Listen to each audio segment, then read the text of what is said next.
باسم أم الكتاب الفاتحة. أعوذ بالله من الشيطان الرجيم. بسم الله الرحمن الرحيم.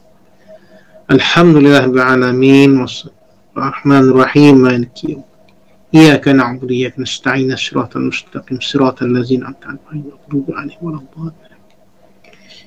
الحمد لله رب العالمين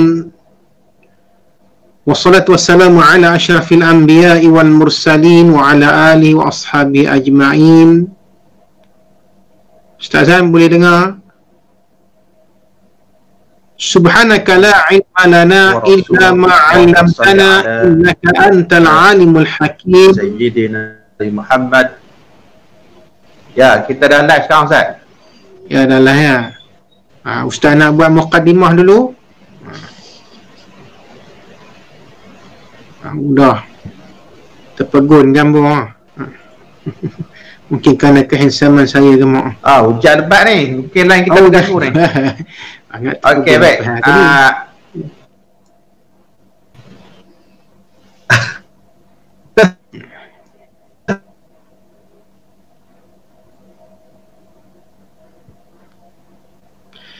Qala Rasulullah sallallahu alaihi wasallam, man salaka tariqan yaltamisu fihi ilma sahhalallahu lahu tariqan ilal jannah atau kama qala.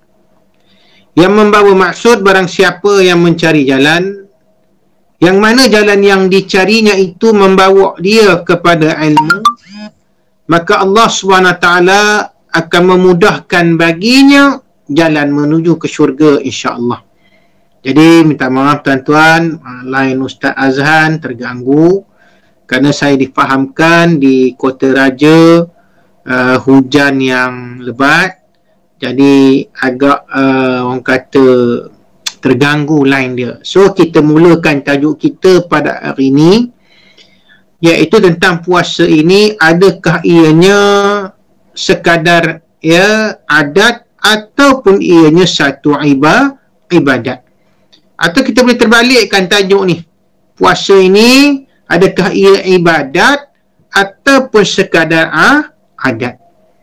Nabi SAW bersabda, rubba sa'imin laisa lahu min siyamihi ilal ju' wa rubba qa'imin laisa lahu min qiyamihi ilal sahar. Yang bermaksud, ada orang yang berpuasa tetapi puasanya itu tidak dapat apa-apa melainkan ju', lapar. Riwayat lain ada menyebutkan ilal ju'i wal atash, ditambah satu lagi kalimah, iaitu bukan saja lapar tapi juga atash. Apa itu atash? Iaitulah dahaga. Warubba qa'imin, dan ada kala orang yang qaim, orang yang berdiri pada bulan Ramadan ini mengerjakan ibadat, bertarawih. Ada yang bertarawih, kemudian buat solat-solat sunat, ada yang buat qiyamul lail dengan solat tahajud dia, dengan solat tasbih dia, dengan solat apa lagi, taubat, hajat, ditutup dengan witir. Masya Allah. Masya Allah. Tetapi tak dapat apa-apa pahala. Allahu Rabbi, inilah pula tak dapat apa-apa pahala melainkan sahar, kata Nabi. Melainkan apa dia? Melainkan berjaga malam je. Penat je malam itu. Kenapa jadi begini? Masya Allah tuan-tuan. Sedangkan Nabi bersabda dalam riwayat yang lain, man qama ramadhana imanan wa ihtisaban ghufira lahu ma taqaddama min dhanbihi. Barang siapa yang qama, membangunkan ibadat puasa, membangunkan malam puasa, mana-mana pun boleh. Ada kala datang dengan man qama, ada kala riwayat datang dengan man shama. Maknanya siapa yang mengerjakan puasa ataupun barang siapa yang mendirikan malam-malam Ramadan ini dengan ibadat, ghufira lahu imanan wa ihtisaban. Minta saya tertinggal yang itu. Imanan pertama dalam keadaan sifatnya beriman. Beriman apa dia? Bahawasanya puasa ini di dalamnya itu ada fadilat-fadilat, kebaikan-kebaikan yang Allah beri. Bukan nak menyusahkan kita, no. imanan atau mu'taqidan ala fadilatih. Ini kata ulama. Apa dia? Kita beriktikad, kita percaya, we have faith, we believe in fasting month. Ada kebaikan untuk kita. Pasal apa Allah Ta'ala sebut? La'allakum tattaqun. Supaya di akhir Ramadan, madrasah Ramadan, kamu menjadi orang-orang yang bertakwa. Wahtisaban, serta mengharapkan pahala. Raja, bukan raja pasembau, no. Raja maknanya we wish that Allah will reward us. Kita berharap iaitu Allah Ta'ala akan memberikan kita pahala. Masya Allah. Dua benda ni.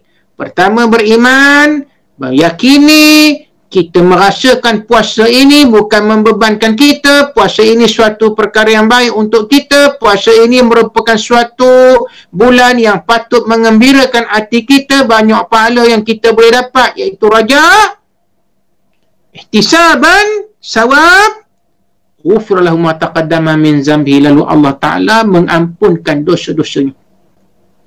Tapi ada orang ni yang kita takut ni, yang kita nak bincangkan hari ni.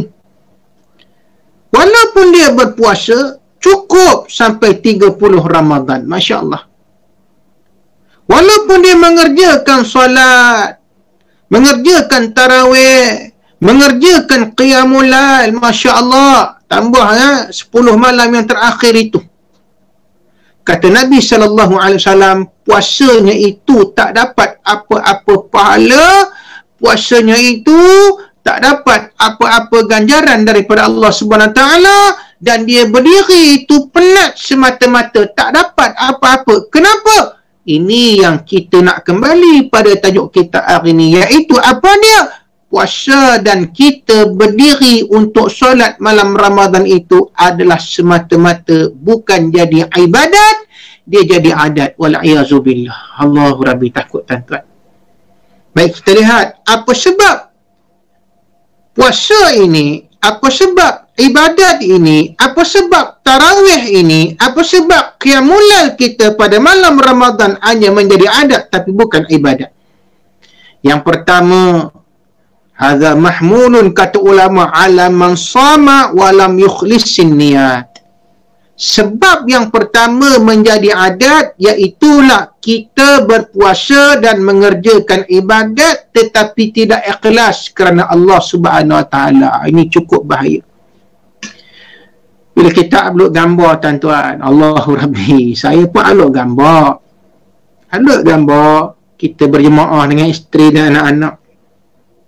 Ada sahabat tanya, Ustaz, nak buat ibadat ni mana boleh tayang-tayang? Nak buat ibadat ni mana boleh war-warkan dalam Facebook? Nanti dia jadi tak ikhlas. Masya Allah, tuan-tuan. Tuan-tuan rahmati Allah, saya tak marah soalan yang macam tu, dan saya menyatakan pandangan dia, soalan dia ni ikhlas. Sebab apa? Mungkin takut dalam kita beribadat, sebelum nak solat tu selfie cekap. Lepas tu masuk dalam Facebook, kita pun bagi tahu akan mengerjakan solat tarawih. Lagi hebat, dah habis semayang tarawih, kita pun masuk, muat naik dalam status, Alhamdulillah sudah selesai menunaikan solat tarawih. Buat 8, tapi kita kata telah mengerjakan sebanyak 108 rakaat. Itu tak tahulah, ya, punya banyak. Lagi best pula, belum habis mayang, time tasyahud tu, tengah tasyahud awal, lagi teruk, tuan-tuan. Tuan-tuan rahmati Allah, senang je saya nak jawab, ya, soalan tu susah, ya, kita dengar, kita nak hadam. Tapi jawapan dia begini, tuan-tuan. Nabi juga bersabda, man sanna sunnatan hasanatan falahu ajrun wa man tabi'ahu. Apa dia? Barang siapa yang dia ini membuat satu sunnah, satu benda yang baik, dan dia hendak sunnah itu diikuti oleh orang lain, menjadi iktibar, menjadi contoh kepada orang lain, menjadi pencetus semangat kepada orang lain. Maka ketika itu niat dia kerana Allah Ta'ala, kerana nak mengajak sahabat-sahabat ini bertarawih, nak mengajak sahabat-sahabat ini, jom kita mengerjakan, kita menghidupkan malam Ramadan, to motivate. Maka ia adalah perkara yang diharuskan. Macam kita lihat ustaz-ustaz selebriti, ada ustaz-ustaz tuan-tuan, NGO masjid, bila hantar je bantuan ke rumah orang, ditangkap gambar, betul tak? Dengan penerima. Bukan nak riak, itu kena ingat. Bukan nak riak, bukan nak tunjuk dalam video tu, bukan nak tunjuk dalam kamera gambar tu, saya sudah menyampaikan bantuan, kami NGO masjid telah menyampaikan bantuan, saya YB yang berhormat telah menyampaikan bantuan. Bukan untuk riak, tak. Tetapi balik pada hadis ni tadi, man sanna sunnatan hasanah, barang siapa yang buat satu amalan supaya orang lain ni ikut, maka dia dapat pahala. Dan kalau ada orang ikut sunnah baik ini, falahu ajr, maka dia pun mendapat pahalanya. Kalau begini ejaznya tuan-tuan, tak ada masalah. Jadi yang pertama, kita buat puasa ini. Yang kedua, kita buat ibadat ini bukan kerana apa? Kerana Allah Subhanahu wa ta'ala. Jangan kerana terpaksa. Tarawih contohnya, anak kata, abah jom tarawih. Alamak abah jadilah imam. Apalah abah ni, Syafiq kawan tu, dia WhatsApp kata satu keluarga semayang tarawih, kita tak semayang pun tarawih. Abah, kerana anak desak. Atau isteri pula kata, abang, dulu dah saya bagi tahu abang, impian saya apa dia? Iaitulah untuk bersuamikan lelaki yang akan menjadi imam salatku. Allahu Rabbi. Harapan isteri kita pun malu Allah, kita pun semayang. Bukan kerana Allah Ta'ala, kerana anak, kerana isteri. Jaga. Pertama-tama sekali bukan kerana malu kepada manusia. Laisa li'ibtira' maradatin nas. Kena ingat tu. Tapi kita buat ibadat ni kerana apa? Kerana mencari mardatillah. Mencari keredaan Allah. Masya Allah, tuan-tuan. Cerita niat hati ni bukan senang. Saya pun takut. Takut apa dia? Takut saya pun terjerumus kepada yang Nabi sebut. Puasa dan amalan itu tak dapat apa. Allah Rabbi, tuan-tuan. Itu yang pertama. Yang kedua, lam yatajannab qaul zur wal kazib wal buhtan wal ghibah wa nahwiha minal manahi. Ulama menyatakan sebab yang kedua itu kerana apa? Kerana puasa-puasa tapi tidak meninggalkan apa dia? Fitnah, kata bohong, sumpah palsu, mengumpat, dan pelbagai daripada larangan-larangan Allah. Masya Allah, tuan-tuan. Maknanya dia tak puasa daripada segi takrif puasa yang tiga. Ingat tuan-tuan, puasa ni ada tiga. Profesor Dr. Said Hawa mengatakan dalam kitab dia, puasa ni ada tiga jenis. Begitu juga disebut oleh Imam Al-Ghazali. Pertamanya namanya samul umum. Puasa umum. Umumnya puasa.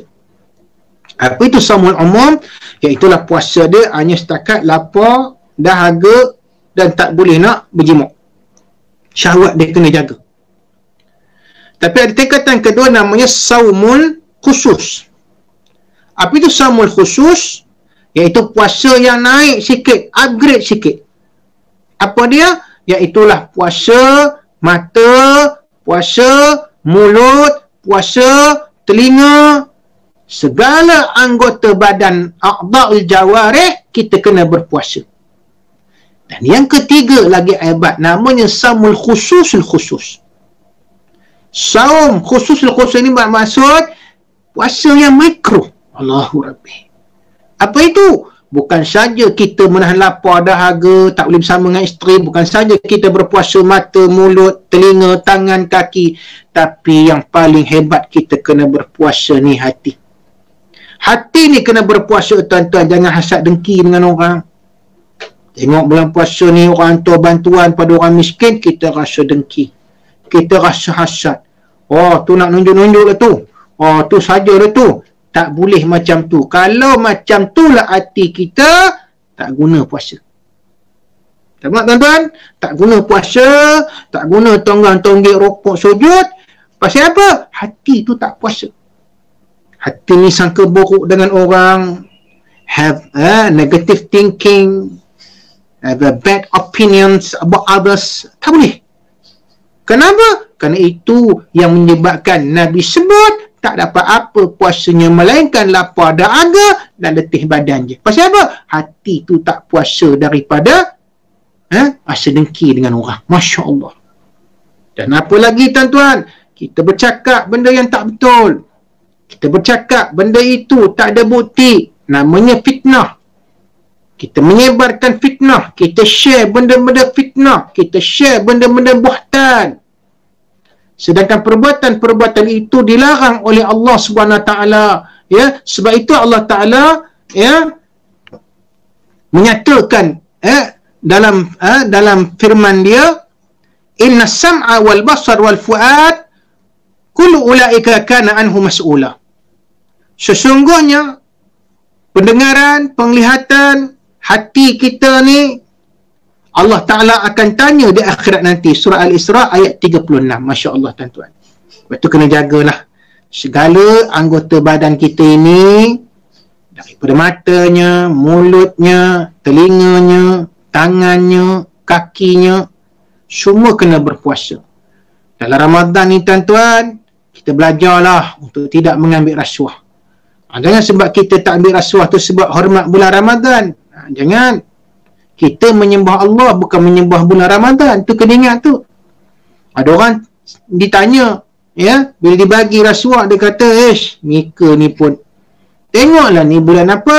Ramadan. Oh, ingat tak anda ambil rasuah dah. Lepas Ramadan bagi 1 Syawal. Oh, 1 Syawal dah bagi tuan-tuan. Itu dah, itu bermakna dia tak menyembah Allah, dia menyembah Ramadan. Ada perempuan tuan-tuan, ya, dia tak Ramadan ni, jangan marah saya sebut ni, tak Ramadan ni dia tak bertudung. Tapi bila masuk bulan Ramadan, Masya Allah tuan-tuan, anggunnya, cantiknya, dengan tudung 3 layer. Allahu Rabbi. Ya, kita tengok bertudung, belituk, manis. Allahu Rabbi. Jalan pun sambil nasyid subhanallah, Maha suci Allah. Bila kita sembang dengan dia, selalu tak pakai tudung. Ini pakai tudung pula. Pasal apa? Oh, kerana nak menghormati bulan Ramadan. Menutup aurat itu perintah Allah. Bukan perintah bulan Ramadan. Bulan Ramadan ni makhluk. Kita tak boleh ikut kerana makhluk. Tapi kenapa kita menutup aurat? Kerana ini perintah daripada Allah Subhanahu Wa Ta'ala. Sebab itu siapa yang buat apa ini, sia-sialah puasanya, sia-sialah ibadah yang dilakukan. Jangan marah. Saya sebut ni jangan marah. Sebab saya sebut ni perkara yang betul. Yang ketiga, kenapa puasa kita tak diterima? Kata ulama lagi, wallazi yuftiru 'alal haram. Apa dia? Dia berbuka puasa dengan benda yang haram, hasilnya haram. Masya Allah tuan-tuan. Ambil rasuah, bawa balik, sebelum balik singgah kalau dululah ada bazar Ramadan, beli kuih, beli ayam panggang, beli ini, dengan duit rasuah tu dibelanjakan, ya, kemudian beli barang-barang makan, bagi anak-anak kita berbuka puasa, isteri kita berbuka puasa. Masya Allah tuan-tuan, apa nak kata hukum puasa kita itu? Atau kita ambil kata orang, kita rampai kata orang tuan-tuan, kita zalimi orang, kita ambil hak dia. Kita tahu it is wrong, very wrong, tapi kita buat juga. Asalkan kita hidup senang, mewah, nanti boleh bertaubat. Inilah fatwa kita, nanti boleh bertaubat. Aku tahu benda ni salah, nanti taubat. Kalau dan taubat, kalau tak taubat, macam mana pula ibadat-ibadat kita nak diterima, sedangkan kullu lahmin nabata min haramin fannaru aula bihi.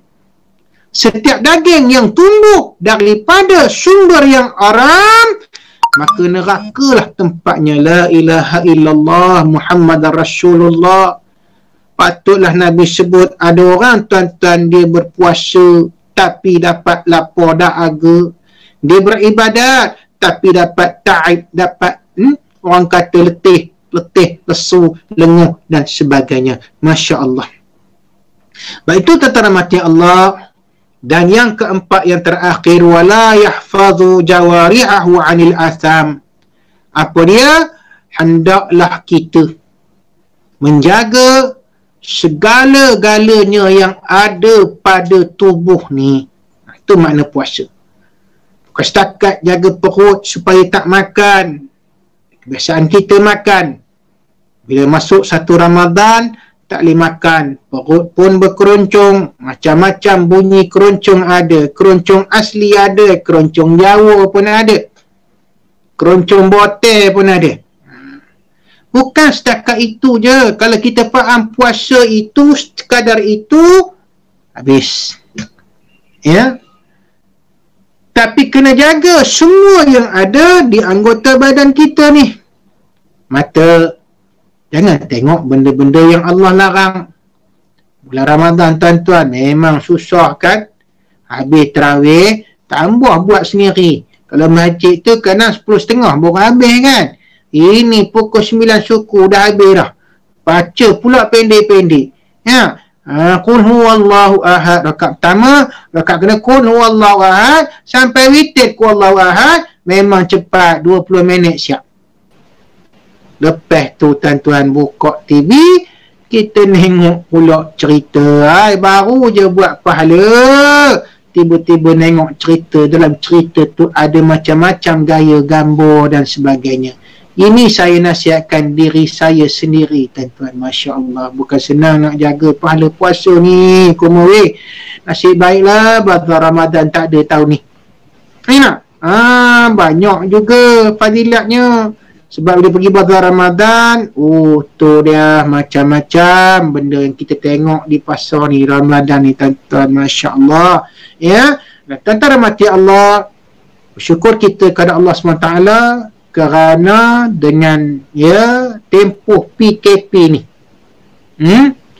perintah kawalan pergerakan ni tuan-tuan, kita dapat meletakkan satu jasad kita ini di rumah. Masya Allah, ini pun bukan saja-saja Allah buat ni. Wa ma khalaqta hadza batila Rabbana ma khalaqta hadza batila. Ya Tuhan kami, tidak kau jadikan satu itu sia-sia. Ada hikmah dia. Satu badan kita di tuan-tuan duduk di rumah, dan Allah pelihara insya-Allah mata ni, mulut ni. Kalau bersembang pun bersembang dengan isteri kita, Anja, Ayang, sembang dengan anak kita, kita bagi tazkirah sikit, mana tahu kalau boleh kan. Tambah Ustazan kan, lagi hebat dia bagi tazkirah pada isteri dan anak-anaknya. Kan, tuan-tuan pun boleh bagilah satu buku buat diskusi kitab, suruhlah anak baca, suruhlah isteri baca, ataupun kalau isteri boleh berceramah, suruhlah isteri ceramah. Isteri pun bagi ceramah. Tajuk saya pada hari ini ialah apa dia? Hai anak-anakku, apa dia? Bapak kamu jangan gatal kahwin seorang lagi. Contoh. Jangan marah. Suami pun dengar yang ahli kelab KTV lah tu. Jangan marah tuan-tuan.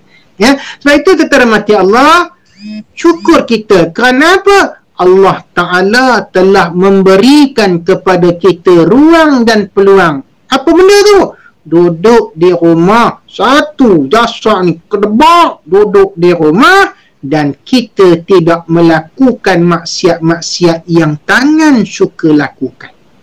Tangan suka ngambil barang, kaki suka berjalan tempat-tempat tak elok, telinga suka dengar gosip-gosip, isu-isu, mata suka tengok benda-benda tak berfaedah. Maka tuan-tuan rahmati Allah, Bila kita jaga beberapa perkara saya sebutkan tadi, insya-Allah puasa kita ini Allah terima, dan insya-Allah puasa kita menjadi puasa orang-orang yang bertakwa. Sebagaimana firman Allah Ta'ala, ya ayyuhallazina amanu kutiba alaikumusiyam kama kutiba alal ladzina min qablikum la'allakum tattaqun. Wahai orang-orang yang beriman, diwajibkan kepada kamu berpuasa sebagaimana umat yang terdahulu sebelum kamu. Mudah-mudahan kamu menjadi orang-orang yang bertakwa. Apa makna takwa ni, tuan-tuan? Dalam takwa ni ada beberapa perkara. Pertama, namanya khauf. Namanya takut. Bagaimana khauf tu? Umpama mana kata ulama, seumpama kita nak lalu satu jalan, yang jalan tu penuh dengan aswak, penuh dengan duri. So kita kena hati-hati, betul tak? Nak tunjuk ni, duri ni, tajam ni, tu ada batu tajam, itulah takwa. Di dunia ni kena hati-hati dengan pelbagai larangan Allah. Ini haram, ini boleh, ini halal, ini zina, ini kahwin. Itu kena ingat. Tanya. Dan juga kalau apa benda ni, ar-raja. Apa nak ar-raja? Iaitulah kita berharap. Ni hadis tadi, ihtisaban. Kita berharap mudah-mudahan kita mendapat pahala daripada ibadat yang kita buat. Kita tak boleh mewajibkan pada Allah. Kalau kita belajar tauhid, tak boleh kita kata, wah ya Allah, aku semayang, wajib dapat pahala. Tak, hamba tak boleh mewajibkan Allah memberi pahala. Itu kena faham. Itu pasal namanya raja. We hope, hoping, we hope, mudah-mudahan Allah berikan pahala. Tapi ingat, innallaha la yakhliful mi'ad. Allah tidak pernah menyalahi janjinya. Barang siapa yang membuat amalan min zakarin au unsa, daripada lelaki dan perempuan, maka baginya balasan pahala dan baginya itu syurga. Dan kita harap Allah Ta'ala masukkan kita ke dalam syurga dan min babir rayyan, daripada pintu ar-rayyan. Kenapa? Sifat takwa kita ni tadi. Allahu Rabbi, tuan-tuan. Jadi saya rasa cukup sekadar itu. Mungkin Ustaz Azhan ada apa-apa nak beritahu, insya-Allah saya serahkan kepada Ustaz Azhan, insya-Allah. Terima kasih.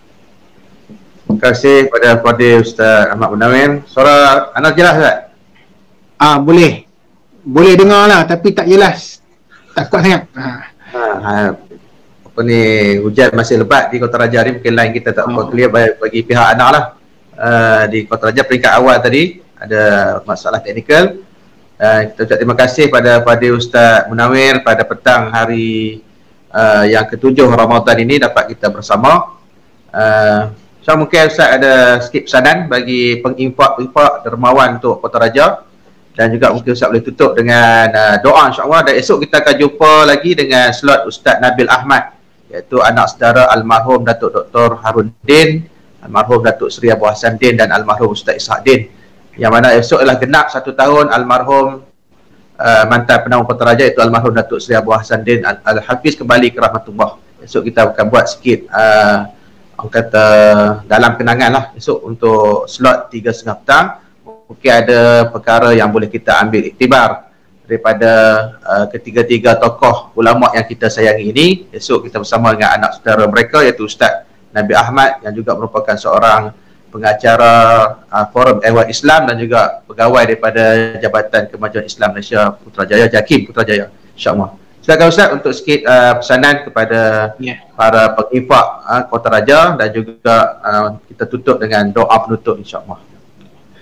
Jadi terima kasih kepada Ustaz Azhan. Tuan-tuan rahmati Allah, saya ucapkan tahniah kepada Ustaz Azhan kerana walaupun kita berada dalam tempoh PKP ini, tapi kuliah kita masih berjalan, walaupun kita kata tidaklah sesempurna sebagaimana kita berdepan dalam kuliah-kuliah pengajian, ya, kita kata talaqi, ya. Tetapi Ustaz Azhan telah mengambil inisiatif untuk buat kuliah secara online. Ya, saya rasa 30 Ramadan ya Ustaz Azhan, ya. Dekor 30 Ramadan. Alhamdulillah.